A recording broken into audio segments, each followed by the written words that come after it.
So part 4 तक तो अपनी प्रैक्टिस कर ली होगी, ऑलरेडी शीट्स तो प्रैक्टिस के लिए दी है, प्रैक्टिस कर लो पहले और पार्ट 5 को बाद में देख लो, क्योंकि ज़रूरी है कि पहले प्रैक्टिस आप करो, नहीं तो फॉर्मूलाज आप भूल जाओगे, मेरा जो एक्सप्लेनेशन है आप भूल जाओगे और फिर मेरी मेहनत बेकार जाएगी, राइट। तो आपकी भी मेहनत बेकार जाएगी, आपने भी जो टाइम दिया है वो अगर आप प्रैक्टिस नहीं करते तो मतलब ही नहीं उसका दोस्तों। सो ग्रेड अगर निकालना है हमें यहाँ पे, इसमें हमें ग्रेड सीखना है। देखिए ये जो कंडीशंस या ये जो फॉर्मूलाज मैं आपको बता रहा हूँ ना, ये मैंने पहले ही बताया कि इन फॉर्मूला को आपको रियल जॉब पे अप्लाई करना आना चाहिए, आपके जो एग्जांपल्स है उसके ऊपर। मैं आपको एक ऐसा एग्जांपल यहाँ पे दिखा रहा हूँ जो आपकी पहचान का है, जिसे समझना आपके लिए बहुत आसान है। जैसे कि आपको पता है कि ग्रेड कैसे निकालते हैं, स्कूल में आपने देखा ही होगा, मैं यहाँ पे लिख देता हूँ ग्रेड क्या होता है, कैसे होता है, आपको बताइए, बताने की जरूरत नहीं। 90 अबो है या 75 अबो से लेता हूँ मैं, 75 अबो है तो उसे हम कौन सा ग्रेड देते हैं, ए प्लस देते हैं। 90 अबो है तो ए प्लस प्लस वगैरह वो भी ले सकते हैं आप। 75 अबो वालों को हमें ए प्लस देना है। अच्छा 60 वालों को कौन सा ग्रेड रहता है, 60 अबो वालों को ए ग्रेड हम वहाँ पे देते हैं। 50 अबो या 45 अबो जिसे भी हम बोलेंगे, 45 ले लो, 45 अबो वालों को हम देंगे यहाँ पे बी ग्रेड, और 35 अबो वालों को हम देंगे यहाँ पे सी ग्रेड, और जो 35 से नीचे उनकी तो बात ही नहीं करनी है, क्योंकि आपको पता है उनको मिलने वाला है डी ग्रेड, या फिर फेल ही लिख देंगे हम उसको, डी ग्रेड की ज़रूरत ही नहीं है, हम उसे फेल ही देने वाले हैं, बिलो 35 नीचे जो रहेगा, राइट। सो ये हमारी कंडीशन है और इसके हिसाब से हमें ग्रेड देना है। तो अब चेंज क्या हो गया फॉर्मूला में, इफ में पहले क्या हो रहा था कि हमारे पास मल्टीपल कंडीशंस आ रही थी, आंसर दो ही रह रहे थे, आंसर दो ही, मतलब पास और फेल ही आंसर निकालना था, लेकिन कंडीशन थी मल्टीपल। देखिए ना, कंडीशन 1, कंडीशन 2, कंडीशन 3, तीन कंडीशन थी, इसलिए हमने एंड यूज़ किया। अब हमें एंड यूज़ करना है या नहीं है, एंड यूज़ नहीं करना है, क्योंकि हमारे पास मल्टीपल कंडीशन है ही नहीं है। हमारे पास कंडीशन की सेल एक ही है, ग्रेड वाली, मतलब ग्रेड हमें ग्रेड किसके ऊपर निकालना है, ये तो मैं बताना भूल गया आपको, ये परसेंटेज है हमारा, ये टोटल नहीं है, ये परसेंटेज सेल है। तो परसेंटेज एक कॉलम ऐड करना पड़ेगा यार, हमने नहीं किया, इतना तो रह गया। इंसर्ट करिए एक कॉलम को, राइट क्लिक करके इंसर्ट, और यहाँ पे एक परसेंटेज कॉलम ऐड करते हैं हम लोग, यहाँ पे परसेंटेज कॉलम, चलो मैं ऐसा लिख देता हूँ। और परसेंटेज निकालने के लिए सिंपल फॉर्मूला याद रखिए, फॉर्मूला बोल रहा हूँ मैं, फंक्शन नहीं, फॉर्मूला क्या है, इज इक्वल टू, इस टोटल को डिवाइड करेंगे हम आउट ऑफ मार्क्स और 100 के रेशियो के साथ। आउट ऑफ मार्क्स है इसके 300 में से मिला है ये टोटल, ये 3 सब्जेक्ट के 100 मार्क्स में से 300 हो गया आउट ऑफ मार्क्स, और यहाँ पे मल्टीप्लाई बाय 100, ये बात याद रखिए, आउट ऑफ मार्क्स इंटू 100 ये रहेगा। एंटर कीजिए और ये परसेंटेज आ गया, देखिए परसेंटेज। अब बोलोगे यार एवरेज तो निकाला था सर, ये परसेंटेज अलग सा क्यों निकाला, एवरेज के ऊपर ही हम ग्रेड निकालते हैं? नहीं दोस्तों, एवरेज और परसेंटेज अलग अलग होता है, वो दिखता सेम है और अलग अलग होता है। मतलब मेरा कहना ये है दोस्तों यहाँ पे, कि जब यहाँ पे सब्जेक्ट तीनों भी या जितने भी सब्जेक्ट है 100 मार्क्स के, तो एवरेज और परसेंटेज सेम ही रहेंगे, राइट। तो आपको अलग सा परसेंटेज निकालने की जरूरत नहीं। लेकिन कोई सब्जेक्ट अगर 50 मार्क्स का है, कोई 150 मार्क्स का, या 200 मार्क्स में, मतलब 200 में से मार्क्स मिल रहे हैं, जैसे मैथ्स में वगैरह होता है, मतलब महाराष्ट्र गवर्नमेंट में तो ऐसे ही है। मैथ्स में सपोज 150 मार्क्स का मैथ का सब्जेक्ट है, आपको 140 मिले, यहाँ पे मैं आपको दिखाता हूँ, यहाँ पे 140 मिले, यहाँ पे आपको 99 मिले इस सब्जेक्ट में, और यहाँ पे इस सब्जेक्ट में आपको मिले सपोज 98। तो अब ये 3 सब्जेक्ट में आपको मिले हैं कितने मिले, 337, और एवरेज कितना हो गया, 112। परसेंटेज 100 से ज़्यादा होते हैं क्या? नहीं होते, क्योंकि यहाँ पे ये सब्जेक्ट 150 में से है, तो हमारा परसेंटेज यहाँ पे क्या होगा, परसेंटेज का फॉर्मूला चेंज होगा हमारे यहाँ में, 300 नहीं आएगा, 350 आएगा। 350 क्यों, बताओ मुझे ज़रा। 350 सिंपल लॉजिक है, ये 150 मार्क्स है, इसका आउट ऑफ मार्क्स 150 में से, ये 100 में से, ये 100 में से, 150 100 कितने हो गए, 350। 350 में से उसको कितने परसेंटेज है ना, 96 परसेंटेज मिले। ये देखो दोनों अलग अलग है, एवरेज और परसेंटेज अलग अलग होते हैं, रहते हैं हमेशा। और जब आपके पास सब्जेक्ट के मार्क्स अलग अलग है, 100 मार्क्स का सब्जेक्ट है सभी सब्जेक्ट, तो फिर आप एवरेज के ऊपर डिपेंड रह सकते हैं, बट ऐसा मत कीजिए। परसेंटेज का कॉलम अलग बनाइए और अलग सा उसका आंसर निकालिए। मैं अलग सा यहाँ पे नहीं निकालूँ, मैं अंडू कर देता हूँ, फिलहाल मुझे इसकी ज़रूरत नहीं है, अंडू कर दिया, लेकिन मैंने एक्सप्लेनेशन दे दिया कि मैंने ऐसा क्यों किया, डिवाइड बाय 300 इंटू 100 क्यों किया। अगर मैं क्रॉस मल्टीप्लिकेशन करूंगा तो ये 2 जीरो हट जाएंगे, 3 से डिवाइड करूंगा तो भी आंसर आ ही जाएगा। लेकिन ये 3 मैंने सब्जेक्ट का काउंट नहीं लिया है, ये 300 और 100 के रेशियो से लिया है। ये मैंने समझाया आपको, और अभी हम ग्रेड को समझेंगे।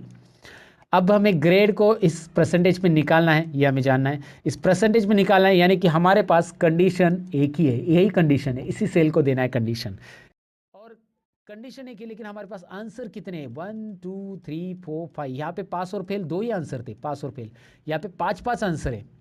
तो जब आपके पास ज़्यादा आंसर होते हैं तो हमें नेस्टेड नेस्टेड ईप इसे बोलते हैं, नेस्ट ईप हम यूज़ करना पड़ता है।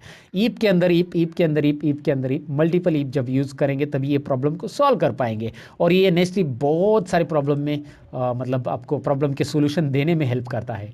तो चलिए मैं आपको ग्रेड में दिखाता हूँ। पहले ईप ओपन ब्रैकेट, सबसे पहले क्या देंगे, सबसे पहले हम ये चेक करेंगे कि भाई फेल है तो उसको ग्रेड नहीं देना है, ये तो तय है ना हमारा, फेल को ग्रेड नहीं देना है। तो ईप ओपन ब्रैकेट, ये वाला रिजल्ट से लिया, ये वाला कोई भी एक ले लो। रिजल्ट में अगर फेल है तो, रिजल्ट में अगर फेल है तो फेल। देखिए मैंने क्या लिख दिया, रिजल्ट में अगर फेल है तो। अब यहाँ पे बहुत इंटरेस्टिंग बात है ये नेक्स्ट ईप में। ईप पहला चालू किया हमने, पहले ईप में हमने कंडीशन लिखी, ये हमारी कंडीशन है, समझ लो कि M2 में अगर फेल है, M2 सेल में अगर फेल है तो स्टूडेंट फेल है, यानी कि रिजल्ट में फेल है तो स्टूडेंट फेल है, ग्रेड देने का सवाल ही नहीं है। पहला आंसर मैंने दिया है वैल्यू इफ ट्रू में। अब आपको ये सॉरी यहाँ पे कुछ और टाइप हो गया, मैं हाँ, तो यहाँ पे आपको कोमा देना है। अब जब कोमा देंगे तो पहला आर्ग्यूमेंट हो गया, फेल है तो फेल। दूसरा आर्ग्यूमेंट पूछ रहा है, अब दूसरे आर्ग्यूमेंट में हम यहाँ पे आंसर नहीं लिखेंगे, ये हम पहली बार कर रहे हैं क्योंकि हम अब नेक्स्ट ईप सीख रहे हैं। तो इस ईप के अंदर ये पहला आंसर हो गया हमारा, फेल है तो फेल, लेकिन फेल नहीं है तो हम दूसरा आंसर नहीं निकालेंगे, हम नेक्स्ट ईप यानी कि दूसरा ईप चालू करेंगे। ईप के अंदर ईप हम बहुत सारे लिख सकते हैं जब तक ईप का क्लोज नहीं करेंगे सभी, और दूसरा ईप लिखेंगे तो फिर कंडीशन पूछ रहा है। अब हम कंडीशन की तरफ जाएंगे। हमारा ये है परसेंटेज सेल, कौन सा, यही है परसेंटेज, ये सेल लिया हमने K2। K2 में अगर ग्रेटर देन इक्वल टू 75 है, अगर K2 सेल में 75 से ज़्यादा है तो सिंपल है ना, मैंने एक्सप्लेनेशन दिया आपको, कंडीशन कोमा, तो क्या होगा, अगर वैल्यू ट्रू है, अगर ये वैल्यू ट्रू होती है तो हम पहला वाला आंसर हमारा दे ही देते हैं ना, हमें मिलना चाहिए A+ ग्रेड। अगर ये वैल्यू ट्रू है तो A+ ग्रेड। पहला आंसर जैसे यहाँ पे दिया था ना, ये फेल है तो फेल, नहीं फेल है तो ये वाला आंसर, ये वाला चेक करें। अब ये 75 से ज़्यादा अगर उधर मिला आपको, इधर 75 से ज़्यादा मिला K2 में, ये K2 23 है, अगर 75 से ज़्यादा मिला तो A+ ग्रेड देगा, लेकिन नहीं मिला तो हमें फिर से यहाँ पे कोमा, फिर से ईप वैल्यू ईप फॉल्स में हम दोबारा ईप फंक्शन चालू करेंगे और फिर से हम वही फॉर्मूला लिखेंगे। तो ये बार बार फॉर्मूला लिखने से अच्छा मैं आइडिया बता देता हूँ, इतना फॉर्मूला है ना, इतना सिलेक्ट कीजिए। देखिए बहुत ईजी है, इतना फॉर्मूला सिलेक्ट किया मैंने, ड्रैग करके, कॉपी ड्रैग करना है यहाँ से यहाँ तक, पहले ड्रैग कीजिए, Ctrl+C प्रेस कीजिए और ये कोमा के आगे पेस्ट कीजिए। क्या किया, पेस्ट। अब क्या हो रहा है देखिए, फॉर्मूला की तरफ ध्यान दीजिए। ईप K2 इज ग्रेटर देन 75 की जगह मैंने खाली 60 लिया और A+ की जगह मैंने क्या लिया, A ग्रेड, और फिर कोमा मतलब क्या आ गया, वैल्यू इफ फॉल्स। इस वाले ईप का वैल्यू इफ फॉल्स आ रहा है, तो मैं किसी भी ईप को क्लोज ही नहीं कर रहा हूँ, बस उसके अंदर दूसरा ईप ले रहा हूँ, पेस्ट, फिर से वही फॉर्मूला पेस्ट। अब 60 के बाद कौन सा कंडीशन है, 45 का। सो 45 से ज़्यादा है तो कौन सा ग्रेड रहेगा, यहाँ पे B ग्रेड है ना, बस आपको यहाँ पे इन्वर्टेड कॉमा में ग्रेड देना है, फिर पेस्ट करना है फॉर्मूला।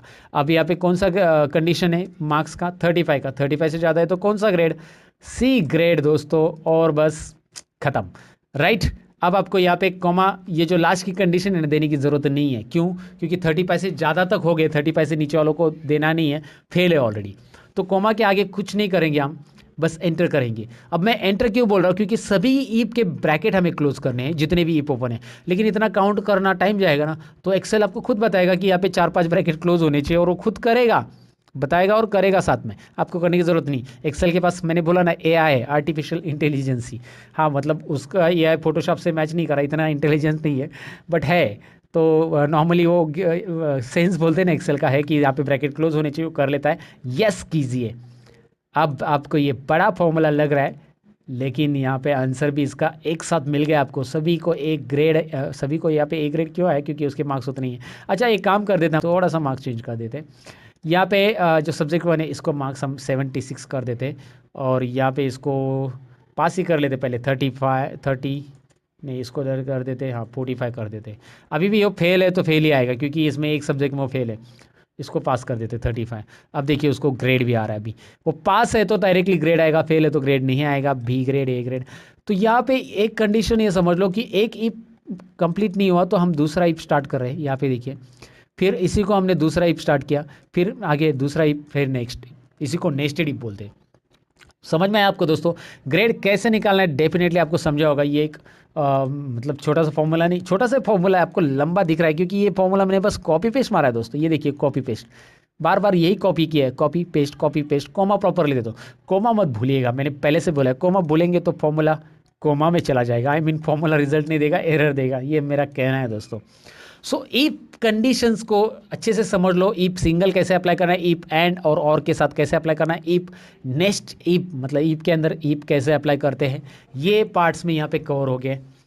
और डेफिनेटली आप पार्ट 5 तक आ चुके होंगे और आपने सारी चीज़ों को अच्छे से सीख लिया होगा, प्रैक्टिकली सीख लिया होगा। अब मैं मिलता पार्ट 6 के अंदर। Thank you very much for watching guys, bye bye.